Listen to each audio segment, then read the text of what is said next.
할렐루야. 복되고 즐거운 거룩한 주일입니다.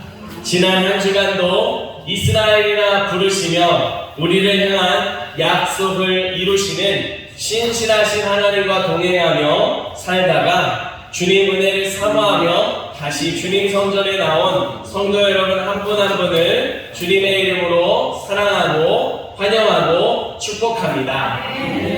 이 시간도 우리의 예배를 받으시는 하나님께서 이 자리에 함께 계신 줄 믿습니다. 우리의 모든 형편을 아시고 우리에게 꼭 필요한 말씀과 우리에게 꼭 필요한 은혜를 주셔서 새 힘을 얻게 해 주십니다. 그 은혜를 힘입어 회복이 있고 쉼이 있고 감사함으로 나아가는 찬양하는 저와 여러분의 걸음 귀한 믿음이 되기를 주님의 이름으로 축복합니다. 이제 주신 말씀 신약성경 마태복음 11장 25절로 30절 말씀으로 내가 편히 쉬게 하겠다라는 제목으로 하나님 말씀 전하겠습니다. 7월이 되면 학생들이 손꼽아 기다리는 날이 있습니다. 바로 방학식 날입니다. 학교에 가면 친구들이 있습니다. 친구들과 어울려 놀다 보면 시간 가는 줄 모르고 재미있게 시간을 보냅니다. 그렇지만 그래도 방학은 기다려집니다. 주어진 생활을 잠시 내려놓고 자유롭고 쉼이 있는 시간을 누릴 수 있기 때문입니다. 학생들뿐만 아니라 일을 하는 직장 생활을 하는 사람들도 마찬가지로 휴가를 기다립니다. 매일매일 고된 일상이 이어지던 삶의 자리에서 잠시 벗어나 쉼을 얻고 싶기 때문입니다. 많은 사람이 이렇게 쉬고 싶어 하는 마음을 가지고 있습니다. 쉼을 통해서 새 힘을 얻고 싶어 하는 모습입니다.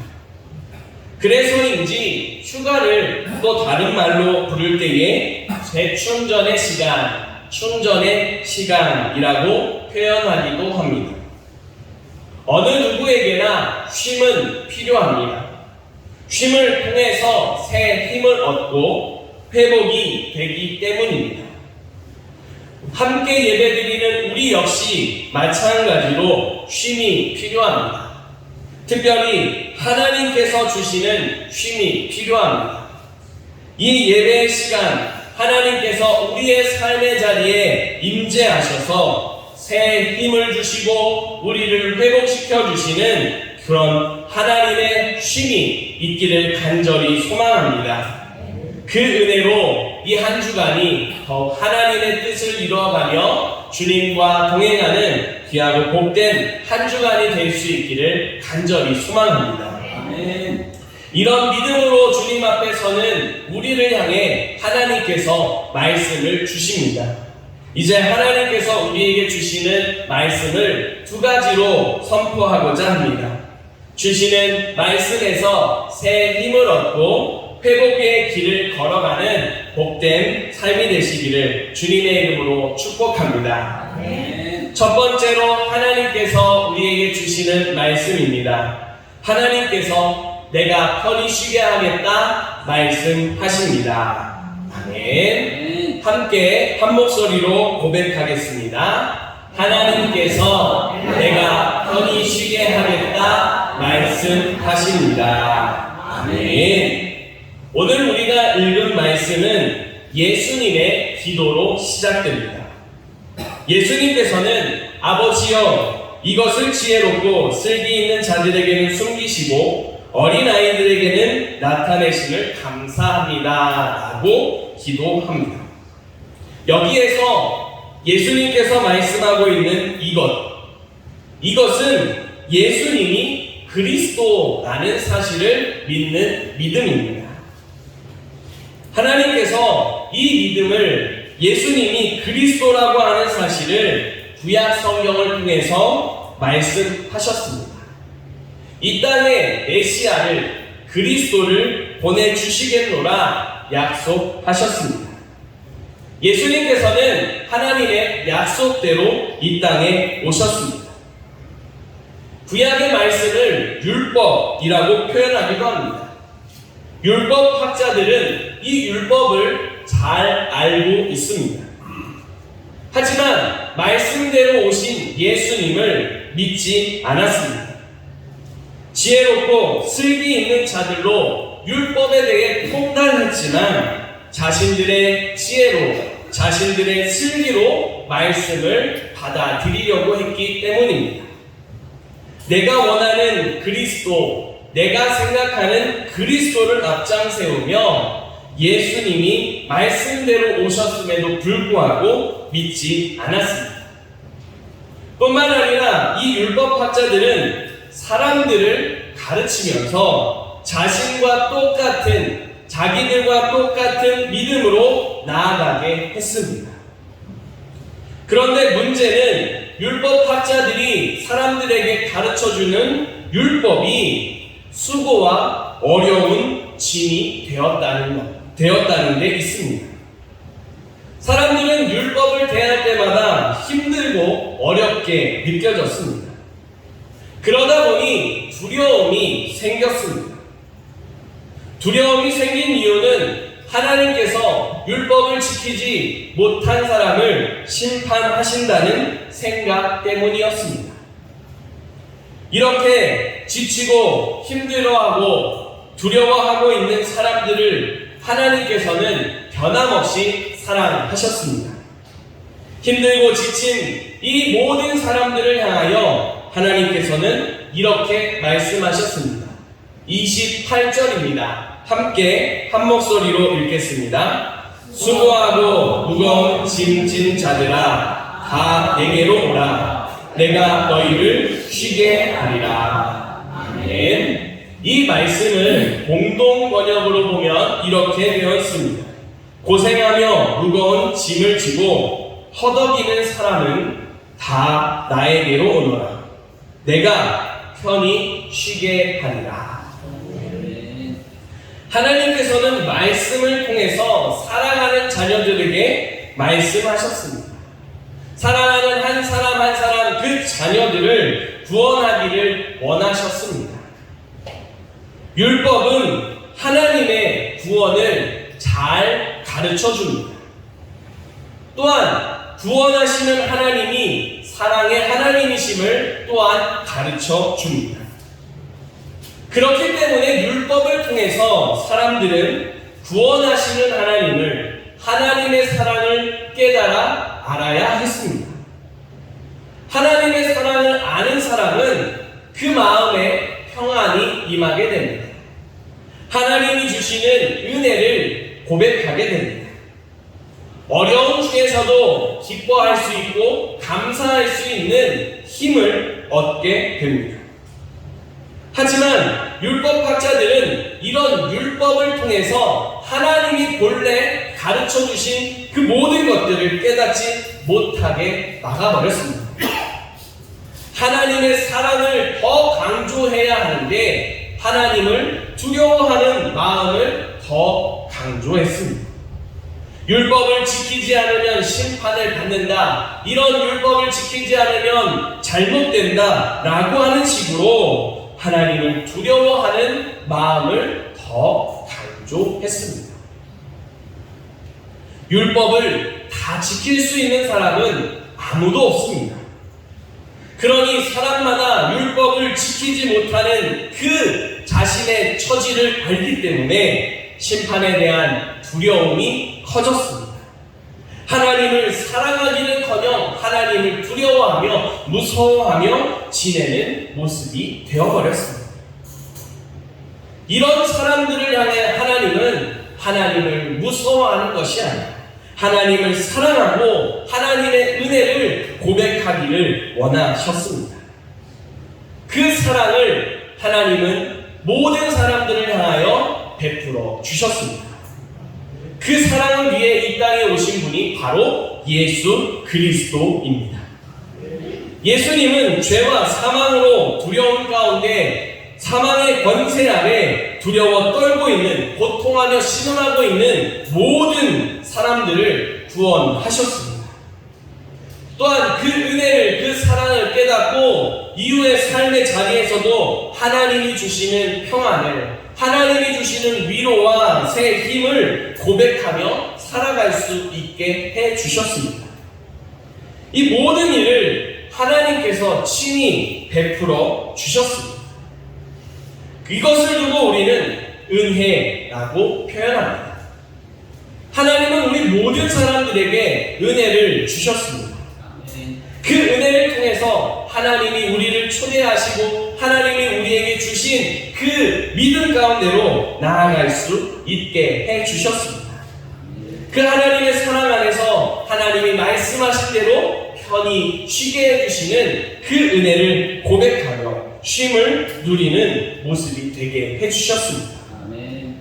하나님의 사랑 안에 편안하게 쉬며 살아가는 그 은혜를 고백할 수 있고, 주님께서는 수고하며 무거운 짐을 지고 있는 사람들을 향하여 말씀하셨습니다. 수고하며 무거운 짐진 자들아 다 나에게로 오라. 우리 모든 사람들은 수고하며 짐을 지고 살아갑니다. 삶의 자리에 어려움이 없는 사람은 한 사람도 없습니다. 각기 나름대로의 어려움을 가지고 살아갑니다. 어떤 사람은 건강에 어려움을 가지고 살아갑니다. 어떤 사람은 가정에 대한 걱정과 가정에 대한 그 앞날에 대한 미래에 대한 불투명한 미래에 대한 그런 불안함으로 그 짐을 지고 살아갑니다. 질병에 대한 어려움을 짐을 지고 살아가기도 하고, 경제적인 어려움이나 관계의 어려움을 지고 살아가기도 합니다. 그 밖에도 나의 내면에 대한 상처와 우울감과 여러 질병의 그런 심리적인 요인들에 대해서 짐을 지고 살아가기도 합니다. 더 나아가서는 하나님을 하나님으로 볼 수 없고 삶의 자리에 더 집중하는 믿음이 없는, 믿음이 연약한 짐을 지고 살아가기도 합니다. 각기 삶의 자리에서 각자 나름대로의 무거운 짐을 지고 살아갑니다.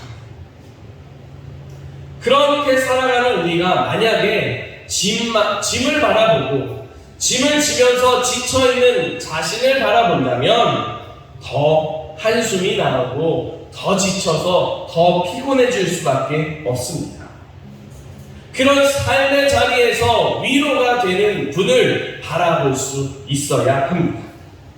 수고하며 무거운 짐진 자들에게 쉼을 주시고 힘이 되어주시고 위로와 소망이 되어주시는 분은 바로 예수 그리스도이심을 믿으시기 바랍니다. 아멘. 사랑하는 성도 여러분, 하나님께서는 우리를 쉼의 자리로 초대하십니다.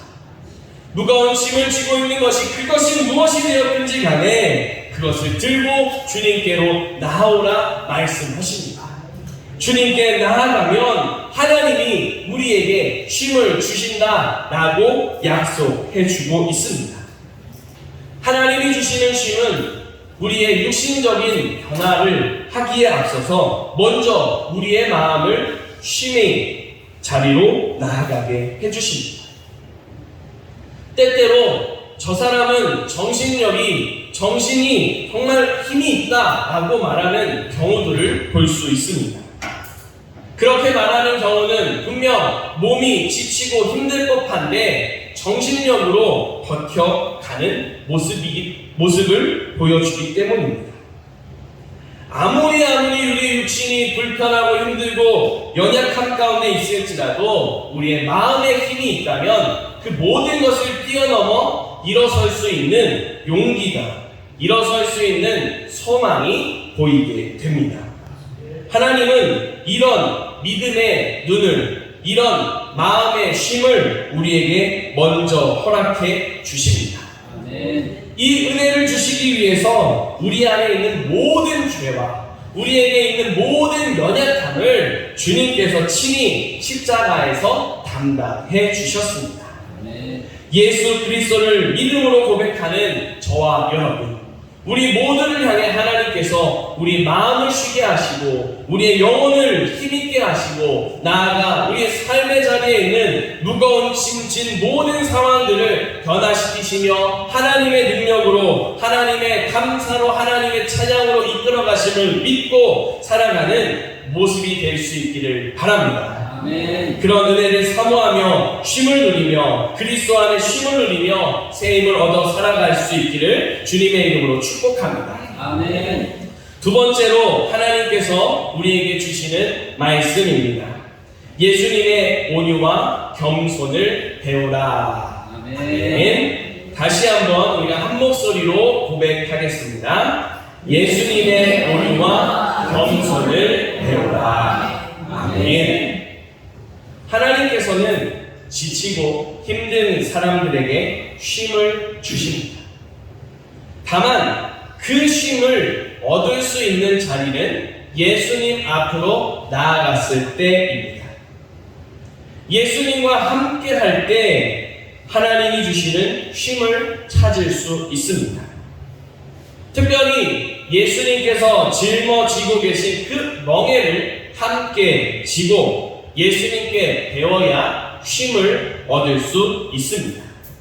우리 함께 29절 말씀을 한 목소리로 읽겠습니다. 나는 마음이 온유하고 겸손하니 나의 멍에를 메고 내게 배우라. 그리하면 너희 마음이 쉼을 얻으리니. 아멘. 이 말씀을 조금 더 이해하기 쉽도록 새 한글 성경으로 보겠습니다.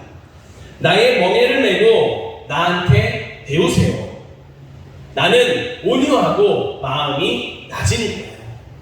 그러면 여러분이 쉴 곳을 찾아낼 것입니다. 아멘.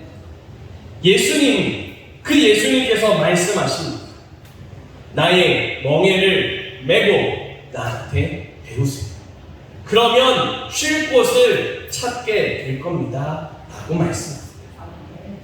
예수님의 멍에는 십자가입니다.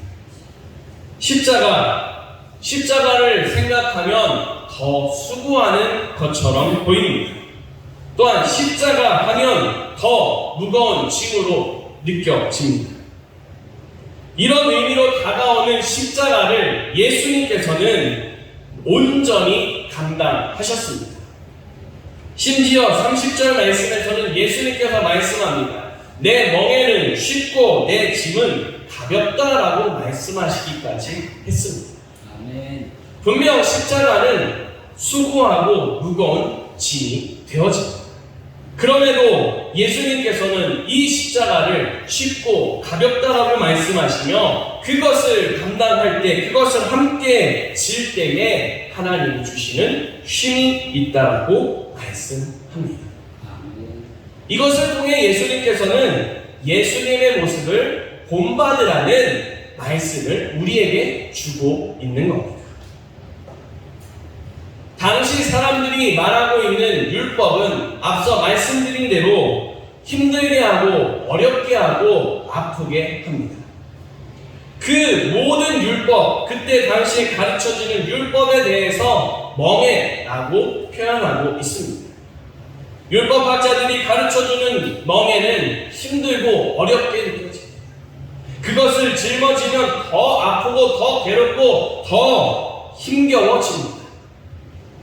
그러나 예수님의 멍에는 수고하고 무거운 짐이지만 그것이 무겁고 힘겹게 느껴질 것 같지만 그것이 쉽고 가볍게 느껴지게 되는, 그렇게 고백하게 되는 놀라운 쉼을 얻게 된다라고 말씀하고 있습니다. 그렇다면 예수님께서 그 무거운 십자가를, 그 멍에를 어떻게 쉬운 것으로, 가벼운 것으로, 또 그것을 통해 쉼을 얻는다라고 말씀하셨던 걸까요? 우리는 그 모습을 예수님의 모습에서 찾게 됩니다. 예수님은 말씀하셨습니다. 자신의 모습을 두 가지로 말씀하셨습니다. 나는 온유하다, 나는 겸손하다라고 말씀하셨습니다. 우리는 이런 예수님의 모습을 배울 때에 하나님이 우리에게 주시는 쉼을 찾을 수 있습니다. 예수님의 온유함, 예수님의 겸손함, 그것이 무엇이겠습니까? 온유라고 하는 것을 먼저 생각해 본다면 크리스토퍼 라이트라고 하는 사람이 쓴 성령의 열매라고 하는 책에서 이렇게 정의합니다. 온유는 공격성 없이 적대감, 비판을 견디는 능력입니다 라고 표현하고 있습니다. 여기서 적대감, 비판을 조금 더 확대해서 이렇게 말합니다. 갈등과 싸움, 거부, 불공평함, 신랄하게 비난하는 말, 이와 같은 것들에 대해서 반응할 때 그것을 견뎌내는 힘이 바로 온유라고 하는 겁니다. 온유한 모습은 갈등과 싸움이 일어났을 때에 거칠게 반박하며 맞서 싸우는 모습이 아닙니다. 상대방이 거부한다고 해서 저 사람은 나를 반대하는 사람이라고 생각하고 그 사람을 모질게 대하고 그 사람에 대해 모질게 공격하는 모습이나 행동이 아닙니다. 불공평하다고 여겨지고 느껴질 때에도 분노하고 화를 내고 어떻게 나에게 이렇게 대할 수 있습니까? 라고 따지는 모습이 아닙니다. 비난하는 말을 들었다고 해서 똑같이 가시돋친 말로 같은 비난하는 말을 하는 모습이 아닙니다. 도리어 반대입니다. 억울할 수 있습니다. 힘들 수 있습니다. 아플 수 있습니다. 그런데 참아내고 견뎌내는 모습입니다. 온유한 모습을 다시 한번 정리하자면 우리 삶에 나타나는 여러 부정적인 모습들, 여러 부정적인 요소들에 대해서 부정적으로 반응하지 않는 겁니다. 아무리 부정적인 모습이 나타나도 그 앞에서 중심을 지키고 견뎌내고 우리의 삶을 지켜가는 모습입니다. 그러기 위해서는 그 중심의 기준이 분명해야 합니다. 예수님은 온유한 분이셨습니다. 예수님은 온유함으로 모든 일을 대하셨습니다. 그 중심에 하나님 아버지의 뜻, 하나님의 나라가 있었습니다. 온유하신 예수님은 누구를 만나도 어디를 가도 무엇을 해도 하나님을 중심으로 삼고 그 삶의 모든 일을 감당하셨습니다. 이런 예수님의 모습을 배우는 저와 여러분 될 수 있기를 바랍니다. 아멘. 온유한 예수님의 모습을 배우고 나서 우리는 또 예수님의 겸손함을 배워야 합니다. 예수님은 항상 겸손하셨습니다. 온유나 겸손, 이 두 가지는 사실 서로 긴밀하게 연결되어 있습니다. 온유한 사람은 겸손하기 마련입니다. 반대로 겸손한 사람은 온유하기 마련입니다. 왜냐하면 두 가지가 그 모습이 비슷하기 때문입니다. 겸손은 자신을 낮추는 태도로 우리는 알고 있습니다. 우리를 낮추는 태도 맞습니다. 그러나 우리 믿음에 있어서 우리를 낮추는 태도는 거기서 한 발자국 더 나아갑니다. 우리의 삶의 자리에서 나 자신이 아닌, 내 중심이 아닌 하나님을 더 생각하는 믿음의 자세가 바로 겸손입니다. 예수님께서는 어느 곳에 가든지 하나님의 뜻을 생각하셨습니다. 하나님의 말씀을 붙잡으셨습니다. 그런 예수님이 그 걸음을 옮길 때마다 온유한 성품이 나타났고 하나님의 뜻이 이루어졌습니다. 하나님의 숨결이라고 하는 책에서 이 겸손을 두고 이렇게 말합니다. 겸손은 하나님 앞에서 자신과 상대방을 올바르게 평가하는 겁니다. 라고 되어 있습니다. 올바르게 평가하는 겁니다. 올바르게 평가하기 위해서는 하나님의 앞에서 예수님의 모습으로 하나님의 사랑으로 평가해야 하는 겁니다. 내가 조금 더 좋아한다고 해서 조금 더 좋아하는 감정을 더 드러내는 그런 모습이 아닙니다. 반대로 내가 싫어한다고 해서 그 사람에 대해서 깎아내리는 모습이 아닙니다. 하나님의 사랑으로 동일하게 대하는 태도, 그 태도가 바로 겸손입니다. 예수님께서는 어디를 가나 이런 온유한 모습으로, 겸손한 모습으로 사셨습니다. 사랑하는 성도 여러분, 이런 예수님을 본받아 온유한 모습으로, 겸손한 모습으로 살아갈 수 있기를 간절히 바랍니다. 아멘. 예수님께서 온유하고 겸손했다고 해서 항상 허허, 실실 그러면서 웃으면서 살기만 하신 건 아닙니다. 예수님도 노하셨습니다. 예수님은 책망하실 때는 책망하셨습니다. 하나님의 기준에서 어긋난, 하나님의 말씀에서 벗어난 것에 대해서는 단호하게 이것은 하나님의 뜻이 아닙니다 라고 말하고 하나님의 말씀 위에 서는데 힘쓰셨습니다. 그와 같은 모습으로 살아가신 자리가 어디입니까? 예수님의 걸어가시는 모든 삶의 자리였습니다. 제자들과 함께 있는 자리에서 온유함을 지키셨습니다. 가족들을 만나고 많은 사람들을 만나는 자리에서 겸손함을 지키셨습니다. 누구를 만나도 어떠한 일이 닥쳐도 변함없이 온유와 겸손함으로 하나님을 중심으로 살아가셨습니다. 그렇기 때문에 예수님을 시험하려고 하는 자들 앞에서도 조금도 흔들리지 않을 수 있었습니다. 나아가 하나님이 내게 주신 십자가의 위에 이것을 능히 감당하게 하심을 믿고 그 길을 감사함으로 걸어갈 수 있었습니다. 힘겨운 길입니다. 아픈 길입니다. 고난의 길입니다. 그러나 그 길이 쉽고 가벼울 수 있었던 하나님의 계획하신 길, 하나님이 내 삶 속에 행하시는 일임을 믿었기 때문입니다. 아멘. 사랑하는 성도 여러분, 우리의 삶의 자리에는 수많은 일들이 벌어집니다. 그 일들이 때때로 우리의 삶에, 우리의 마음에 짐으로 다가오고 괴로움으로 다가오고 두려움으로 다가올 수도 있습니다. 그것에 억눌리고 짓눌리는 우리를 향해 하나님은 말씀하십니다. 내가 너희를 편히 쉬게 하겠다. 나에게로 오라 라고 말씀하십니다.